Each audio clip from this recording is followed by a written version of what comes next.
What's up, guys? How's everyone doing tonight? Happy Sunday. It is National Pumpkin Day. It's a big deal. And we are kicking off Halloween week with a pumpkin recipe. If y'all aren't familiar, my name is Matt Mancuso. I run the Art of Eating food account. It is an online publication. It is a newsletter. It's a blog. It's recipes. It's behind the scenes. It's a YouTube channel. It's everything. I am happy to be partnering with Truffle Shuffle and ButcherBox with an amazing recipe. I teased this recipe earlier this week with Truffle Shuffle, and I did stuff a little bit differently.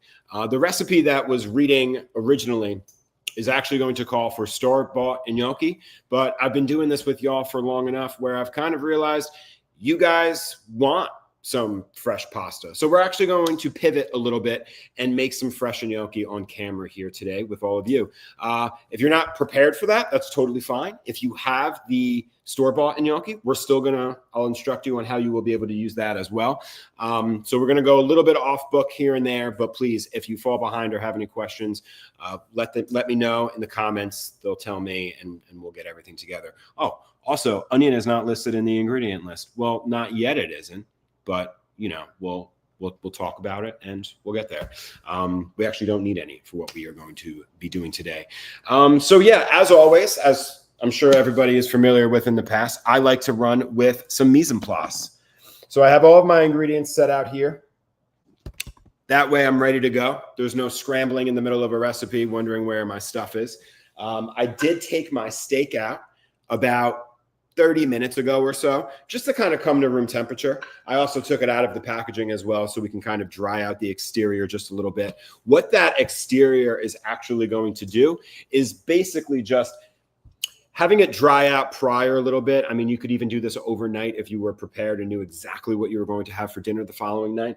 Letting any sort of meat, whether it be your steak, your chicken, even fish you can do, the drying out the exterior. Moisture is the enemy when we are trying to achieve a perfect sear or a nice crust or deep color and a Maillard reaction in whatever we're cooking. So by drying it out uncovered in the fridge overnight, we are helping to aid that that crust that we are then chasing. So while I have that, and while I'm talking about this right now, I have my steak. I have my classic sweet and smoky barbecue seasoning. I'm just going to do both sides, and I'm going to just press it into the steak itself. You don't really want to rub when things say to rub. It's just an expression. You actually don't want to rub. You want to like press it in. Rubbing is going to screw up the outside of your steak. It's not going to get as even as you want it. Let's do this a little bit. Perfect. And press that right in the steak. We are going to do our gnocchi first, but I wanted to get this seasoned, kind of start marinating a little bit here off to the side. Clean up my board. Excellent. All right, cool. And we're good to go. All right, so let's talk about gnocchi. Let's see. Can you please post the ingredient list for the gnocchi? Absolutely. It is going to be, I have it right here. So 1 can of pumpkin, or approximately like 12 to 14 ounces of pumpkin. And it's going to be about a cup to a cup and a quarter of all-purpose flour and a few tablespoons of Parmesan cheese. But we're going to do this by feel. There's a lot of things that are going to factor into how much flour you're actually going to need. Any sort of pasta recipe that you're going to be using, they're not so universal where it's like going to be exactly this and exactly this. There's a lot of things that kind of take into consideration, right? Your overall room temperature is going to take into consideration on how much hydration your flour will take if you're in a humid room, if you're in a not so humid room. The surface at which you are going to be using has some sort of play into how much you will need. A porous surface like wood is probably optimal and the best for making any sort of fresh pasta, especially in gnocchi, because of the moisture content in the potato or the egg or whatever else that you will be using. Can you use other surfaces? Absolutely. You can use any sort of surface. I actually like to do most of my gnocchi in a bowl and then transfer it onto some sort of cutting board or something like that. And I'll get into why I use a bowl in just a bit. But when I say a cup to 1 cup to a quarter of a cup, it's because it's slightly going to change a little bit. Can we start with fresh gnocchi from the store? Absolutely. It's going to be a little bit different because on the original recipe that we had posted on site, we had store-bought gnocchi, and then we were going to make a little bit of a cream sauce using the pumpkin puree and the cream. I'll still walk you through on how to use that. It's going to be a little bit different than what we are going to be doing on camera today. We are going to be making a pumpkin gnocchi, and then we are going to make a brown butter sage sauce. So whereas we would fry the sage in butter to get it crispy as a garnish for the previous gnocchi, that step is still going to carry on into this gnocchi 2.0 that we are throwing together right now, if that makes any sense. But without further ado, let's dive into it, right? So I have a bowl here. Why do I use a bowl? When you're working with a gnocchi, I do like to use my hands, but it is nice and easy to be able to turn a bowl or move a bowl around and kind of knead it into the bowl. So when I'm starting with a gnocchi, I usually start here and then I go onto the board. So a little easier cleanup. You can go either way. So I have some fresh pumpkin, just because I'm an overachiever and I had a bunch of pumpkins. I actually roast them all off in the beginning of the week. That way I have a bunch of pumpkin puree for whatever I need, soups, sauces, stuffings, maybe as just a regular side. You can use squash, butternut squash, autumn frost squash. You can even use sweet potato for this recipe. And if you have a canned pumpkin, that works totally fine as well. Just one note, anytime you're using pumpkin, canned pumpkin for something that needs pumpkin, make sure you are buying unsweetened canned pumpkin. That's it.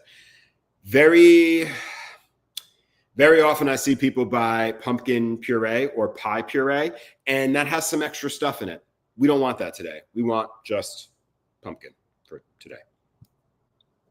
Awesome. So I have all of my pumpkin going in. This is about 14 ounces. I mashed it up as much as I possibly could with a fork. It's a little lumpy. That's totally fine. Smash it up a little bit further. If you're using canned, yours probably won't be. Thought we'd make the gnocchi in the class, but not sweet potato, but had a small pumpkin roasted for the puree. That's okay. So I have my flour here. I'm going to start with a cup and then see where we need to go from there.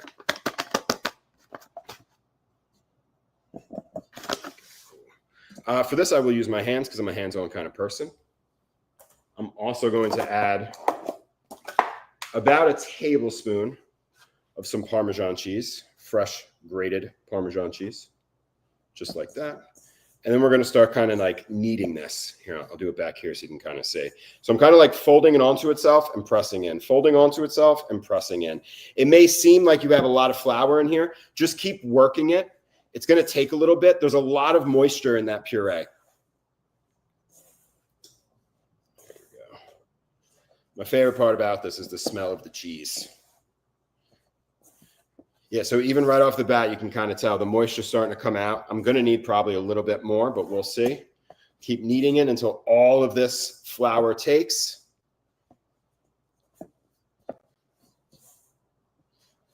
Now, this is a similar method on how I do my regular potato gnocchi. It doesn't have to be a pumpkin gnocchi per se.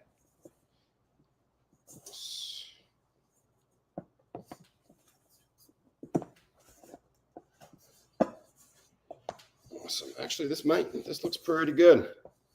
You can add nutmeg. You can add some other spices in here if you'd like as well. Really emphasis on the pumpkin. Awesome. I'm actually going to take this out. This looks pretty good. 14 ounces in a cup for me was kind of that sweet spot.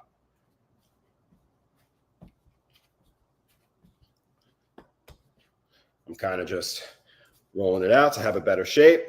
I got this nice little log here. Where's my bench knife? We'll cut this in half, just a little bit easier to work in pieces with this. Okay. I'll fold it over. There we go. Now, whenever you're rolling, whether it be cookie dough, pastas, whatever it is, you want to kind of hang out right here. You don't want to press too hard with your knuckles. You want to hang out right at like where the finger meets the palm, right there.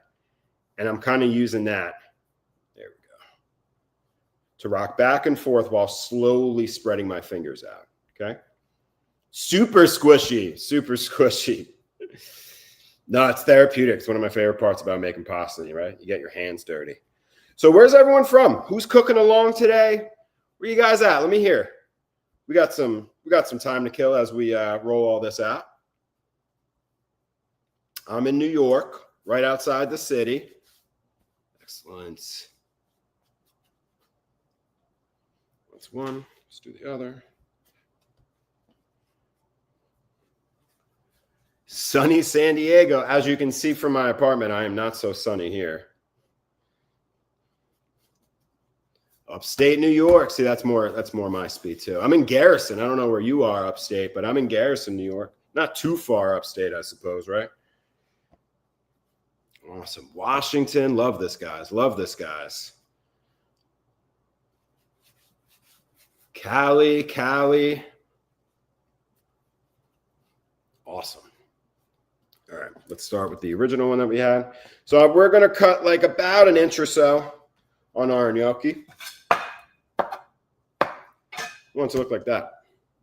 That's good size.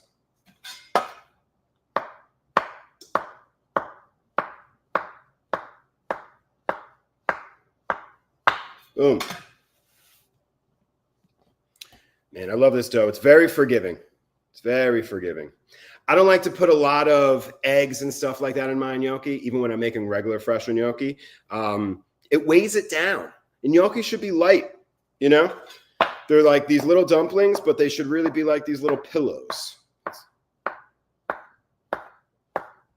So no egg in the gnocchi. Lovely. Let's go over here with garbage. Excellent. Excellent. All right. So I got all my gnocchi.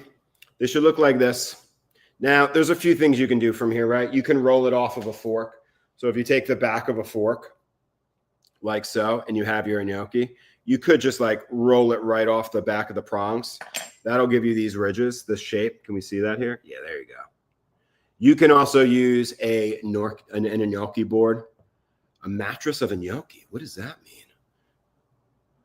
Oh, here cooking virtually, so glad. Excellent. So you can use an gnocchi board if you want. Honestly, you don't even really need to put these ridges on. It kind of depends on what kind of sauce you're going to be making, right?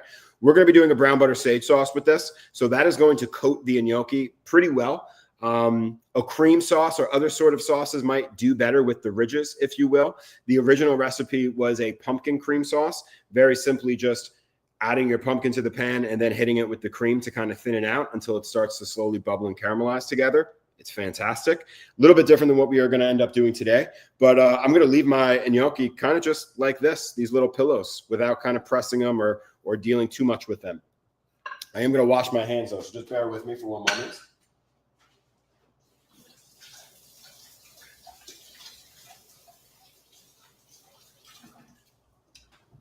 Now, the gnocchi, like most fresh pasta, is going to cook rather quickly. So in the meantime, I want to work on our steak. That way, it has time to rest while we are then putting everything else together. So I'm going to move you over here. I might put this light on. Let's see how this light works out. Yeah, we do have a low light. Cool. And I can put you here. Excellent. I'll put you up higher. Don't worry. There we go. So we got our cast iron going on here. Woo! Getting kind of hot. I have our steak. I'm going to take our steak. My steak has this beautiful, nice little fat cap on there. I'm going to start with that fat cap. We're going to let this hang out for, I don't know, maybe like 60 seconds, 40 seconds, and kind of slowly start melting that fat. I'm doing this for a few reasons. One, tallow, beef fat, has a much higher smoke point than olive oil. We're still going to use olive oil, but I kind of want to even it out and use this as a safety net. Two, my steak had a considerable size fat cap on it that, since the steak itself is only about 1 inch thick, it might not fully render during the entire cut. So we're going to start it off here. That way I know it's not going to be a little under or too chewy later on. Put this up. Oh, I need some more water on my pan too. There we go. You see the color we got on that already? Now I'll come in, a little bit of grazza, and then go straight in with our steak. Let me wash my hands.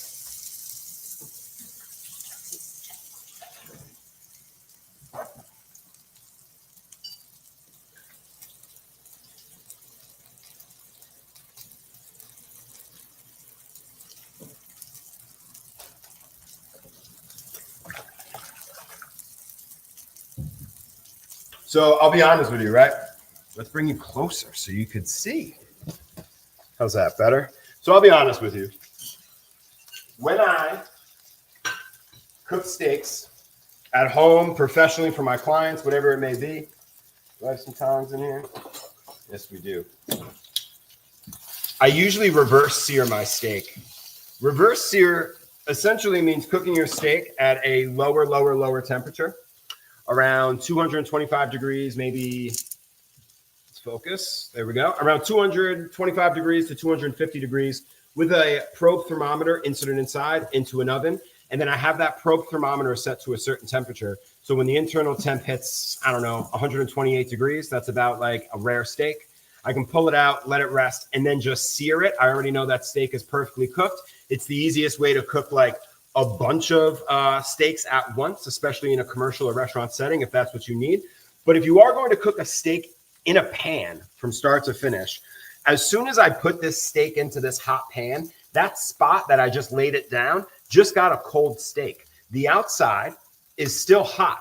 So I like to actually move my steak around to ensure that I'm getting the hot spots, not just, that initial cold spot. I also flip my steak back and forth. I remember growing up, everyone would say, for your burgers, for your steak on the grill, only flip it once.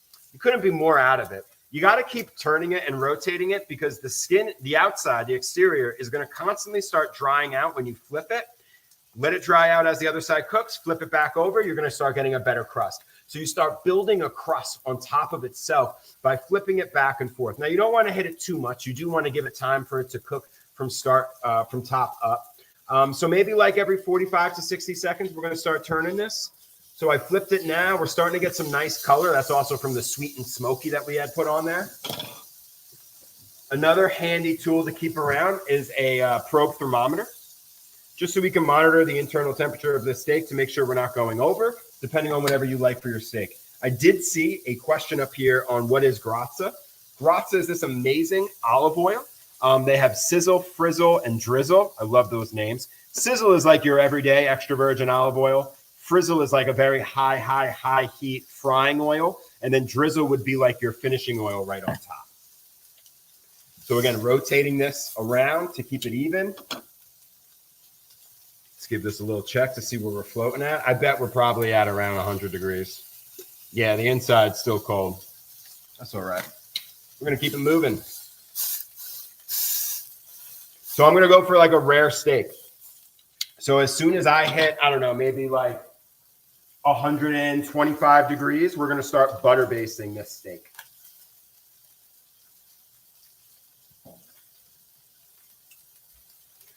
How's my questions? What's up? My dough is moist and sticky. That's totally fine. You can start adding a little bit more flour, but only add about a tablespoon or so at a time. With the gnocchi, especially when it's potato-based, or even in our case, it's going to be pumpkin or squash-based, you're really not going to form too much gluten by over-kneading it, which is why I recommend adding a little bit of flour at a time, because you can't really add more pumpkin, but you can always add a little more flour. Does that make sense? So keep it going until it was like palatable in your hands, much like mine is. You see how I can roll it around in my hands? It's really not getting on me. Once you're at that stage, you can put it onto your board and then knead the rest of it, even adding a little extra flour if you need. But you know the dough has taken enough flour when it's not sticking to your hands anymore. So again, I'm kind of like rotating this steak around, making sure I'm not getting any hot spots. Just so you know, I have an electric cooktop, which kind of sucks. I am using a cast iron, which is retaining a lot of its heat, which is okay. Excuse me, especially when you are cooking on an electric cooktop. But I'm at like a medium low. You would want a low flame as well. So we're going to flip it. Nice. Let's get a little read on this, see how we're doing. We're looking gorgeous. We're at 100 degrees now. So when I say butter basting, what does that mean? Well, in the final moments of cooking, I'm going to add a knob of butter with some aromatics, and then using that butter to help flavor and baste the rest of our steak. This is a restaurant trick they've been using for decades. It really makes a special cut of meat.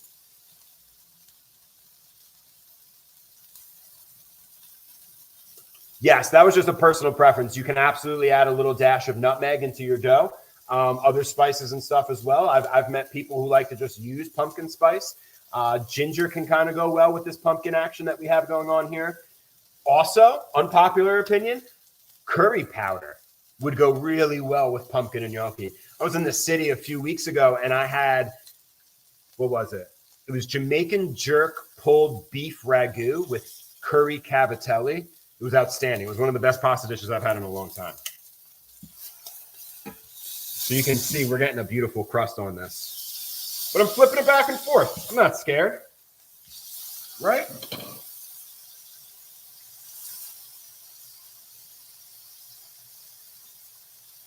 Excellent.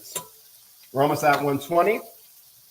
So to go along with our butter base, I have some herbs. I have some garlic and I have some thyme. Just some aromatics to kind of help flavor this a little bit.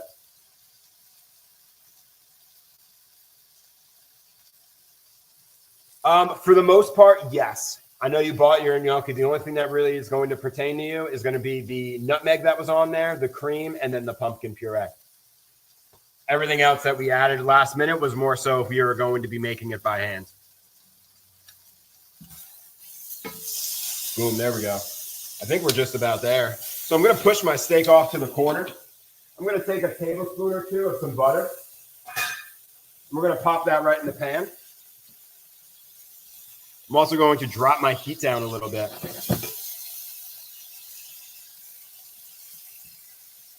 I got some garlic. Give it a smash.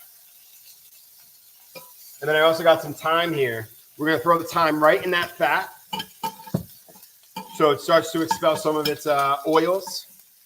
Start frying that garlic a little bit. Can you see right there in the butter as well? And then I'm going to put the garlic and the thyme on top of my steak as I start throwing the butter on top. Now, if your butter starts evaporating and browning too quickly, that means your pan's too hot. Lower your butter. Your butter should be cold because we want this pan to be around 300 degrees. We don't want it to be 500 degrees, super, super hot. And again, it's just like a light finish. I'm almost done here. Butter's getting nice and foamy. I can smell it. It's nice and nutty and aromatic. We're going to stop it right there. Watch this. This is a restaurant trick. Take your spoon, put it down first. Take your steak, put your steak on top of your spoon so your steak isn't sitting in juices. That's going to screw up the outside, the texture of your steak if it's just sitting in a pan. All this butter, just getting a butter bath just like that. Look at that. 10 out of 10. Okay. Moving on. All right, now I got a stainless steel pan here. Watch that. We got our pot of boiling water in the back. I'm coming in with a nice pinch of salt. So, for everyone else, if you have your store-bought gnocchi, you can drop it now. Salted water goes in. Hold on one second. I just want to revert back to your recipe to make sure that we are all talking the same language. Excellent. Yeah, so essentially you're just going to go in with your butter, melt down your butter, and then you can, I'm actually going to also go in with some butter so we can turn our pan on like this. You would go in with about 2 or 3 tablespoons of butter, and then you can add onions, any shallots, any other aromatics and stuff that you want, and saute that down. And then it's going to go your pumpkin puree, caramelized for about 30 seconds, and then your cream, and reduce that down just for about a minute or 2. And then you're going to get this really nice, rich pumpkin cream sauce. It's pretty great. You can add some Parmesan cheese. You can add some nutmeg to that. We're going to do it a little bit different today. I'm going to drop my gnocchi using something called a spider. This is essentially a strainer on a stick. It's genius.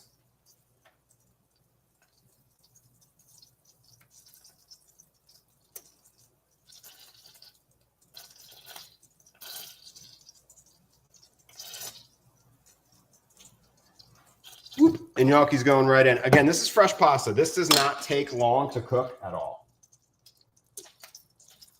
This is going to take about 60 seconds or so. In fact, this is probably going to take a little bit longer than that. What I'm doing here is I'm browning butter. So I got some butter in the pan. It's almost completely melted. It's going to start foaming. It's going to go through 3 stages. It's going to get melted, number 1. Number 2, it's going to get real foamy on top. You hear it whistling out now. That's going to completely stop and be covered in foam. That's stage number 2. Once that happens, you can ensure that underneath that layer of foam, all of the milk solids are starting to caramelize. That's stage 3. That's when we reach brown butter.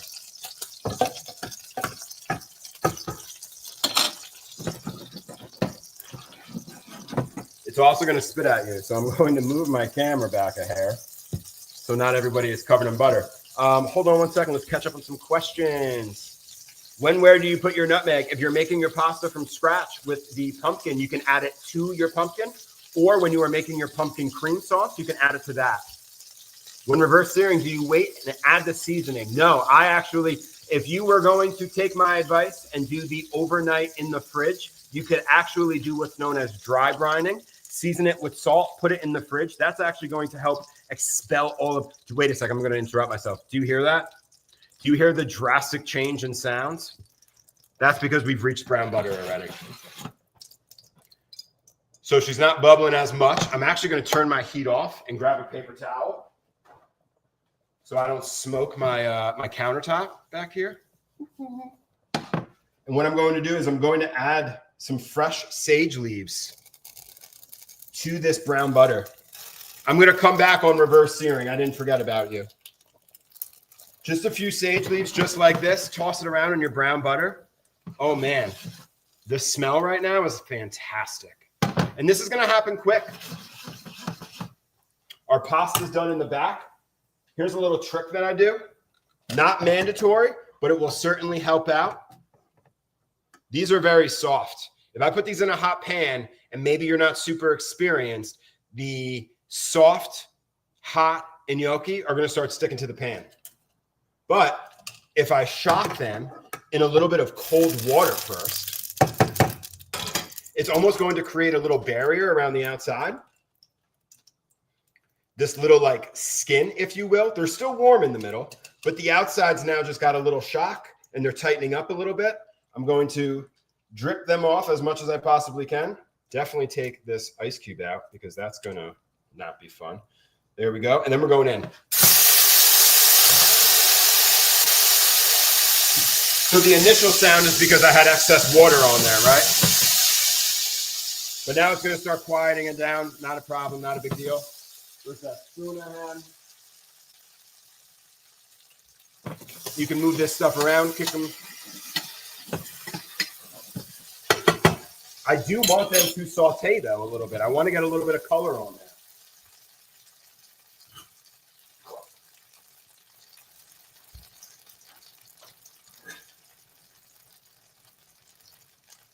So again, if you weren't doing it like this, you would essentially instead butter, onions, saute until translucent, add your pumpkin puree, saute until it starts to bubble a little bit. You'll see those sugars start to caramelize.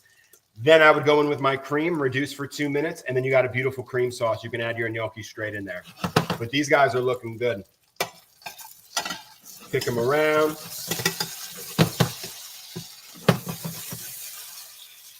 Beautiful. I'm going to cut my heat off, and I'm going to put you back over here as we begin to plate.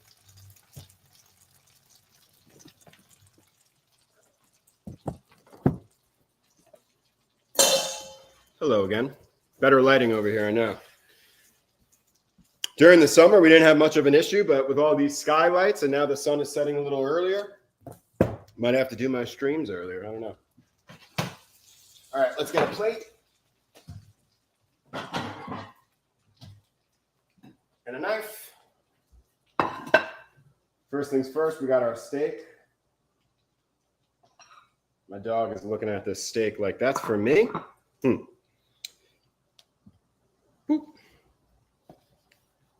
Beautiful. I went with like a medium rare steak here. If you can see the grain, you always want to cut against the grain. I didn't use a ribeye today. I actually used a strip. That's the only ButcherBox steak I had left. Look at that, though. Beautiful color. Right? Just like that. In a pan, can you see how, you can kind of see how red it is. But from edge to edge, it's not like we have this giant gray ring going around it or anything like that. Does anybody know why? It's because we kept it moving the whole time. Let's taste that. Wow. The best steaks, seriously.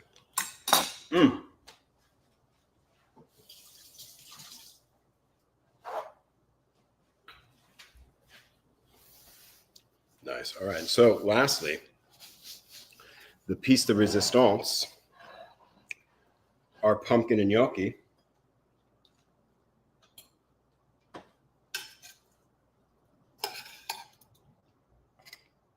Going right down the side here. These nice, plump, toothsome gnocchi.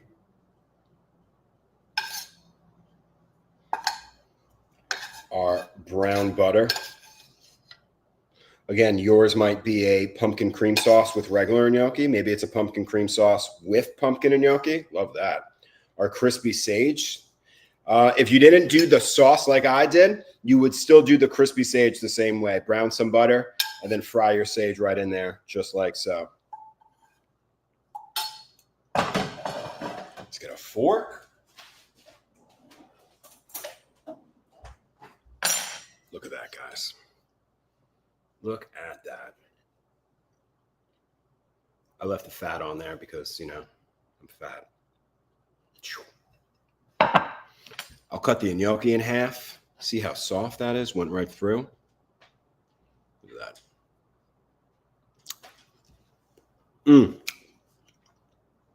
You get that little kick of Parmesan, that solidity from the Parmesan.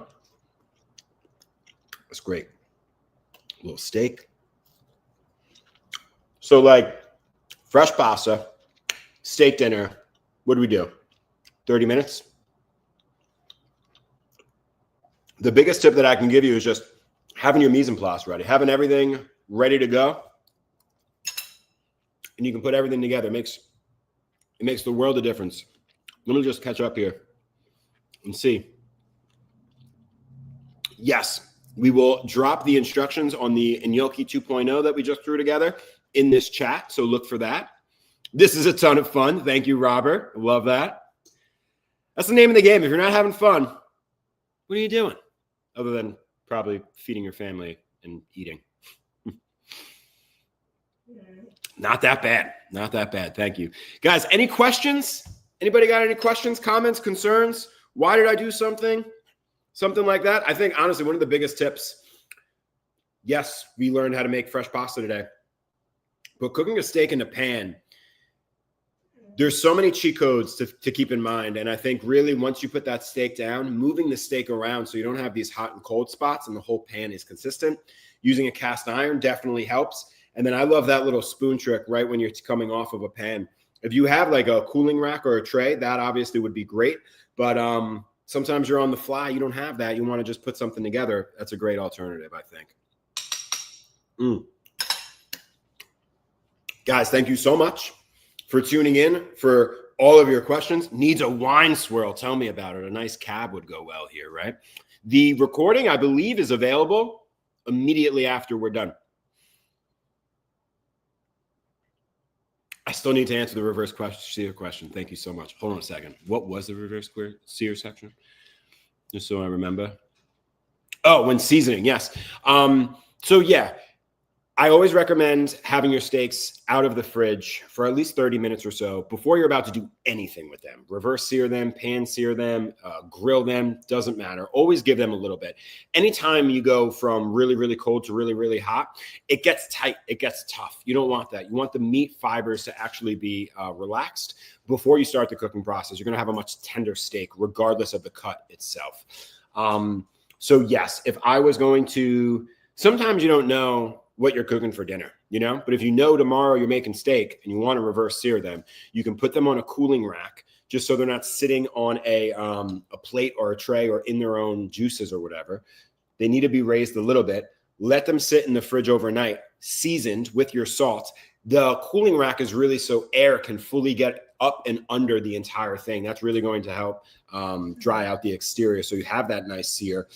If you're not too far ahead and know that, that's totally fine. You can season and then go right in the oven with a reverse sear as well. Reverse sear is really interesting because since it is taking so long, the outside still gets that nice dried out crispiness. So you almost get that double effect if you chose to do that in the fridge. Does that answer your question? I hope. California cab, absolutely. That's a necessity, mandatory. Yes, after this class, as soon as we fold up with this class, you'll be able to watch this, no problem. I think it's a little bit of both. I think it's for a little bit of both. Guys, thank you again for tuning in. My name is Matt Mancuso. You can follow me at theartofeating.info. We're putting it in the chat right now. Be sure to follow ButcherBox and Truffle Shuffle. I mean, I'm sure you guys already are if you're already here. But if you are recreating this, please do me a favor. Show me on Instagram or your socials or whatever it is. Tag ButcherBox, tag Truffle Shuffle, tag myself. I'll give you my personal rating on what I thought. No, I'm kidding. But guys, thank you so much again for being a great audience and asking great questions. A recommendation as to rewarming. Yes, absolutely. So anytime I'm rewarming steak, I'll give you two recommendations. I'll give you a pan recommendation. I'll give you a microwave recommendation. A lot of people don't know how to use a microwave, and I don't mean that as like an insulting way. Microwave has this special button that nobody pays attention to. It's called power level. So anytime I'm going to microwave leftover steak, I usually do a minute or two and then power level 5. That's going to give you half power. Your steak isn't going to get really hot that way, but it is going to evenly come up to some sort of temperature. So it could get warm, which for me, honestly, is usually okay. But then once it hits that stage and the entire steak is at least on the warmer side, you've taken the chill off of it. Then you can go in on high level in like 10 or 15 second increments to slowly heat up your steak without ruining the cook that you had on it. But keep in mind, of course, if you just did a medium rare steak, it is going to be a little bit more than medium rare on the reheat. The only actual way of being able to reheat it without exceeding that temperature would be putting it into a plastic bag and then submerging it into a liquid or water, a sous vide bath that is set to the exact temperature at which you cooked your steak in. I cooked it at 130 degrees. My water is at 130 degrees. Now I'm bringing my temperature back up to that level without exceeding it. It will never overcook. To do the gnocchi, I would just go into a pan, a little bit of water, to be honest, and then add the gnocchi and then slowly heat it up that way. The reason why you can do water is because the gnocchi will now be covered in butter. So the butter will slowly melt and emulsify into a sauce with that little bit of water. So the water will start coming up at the same temperature as or other way around. The butter will start coming up to the same temperature as the hot water in your pan that you're reheating it in and emulsify together to make a sauce. I hope that answers your question on rewarming. Awesome. Thank you, guys. I appreciate it. Everyone have a fabulous week. It's Halloween week. We got recipes for the rest of the month on it. Take care, guys.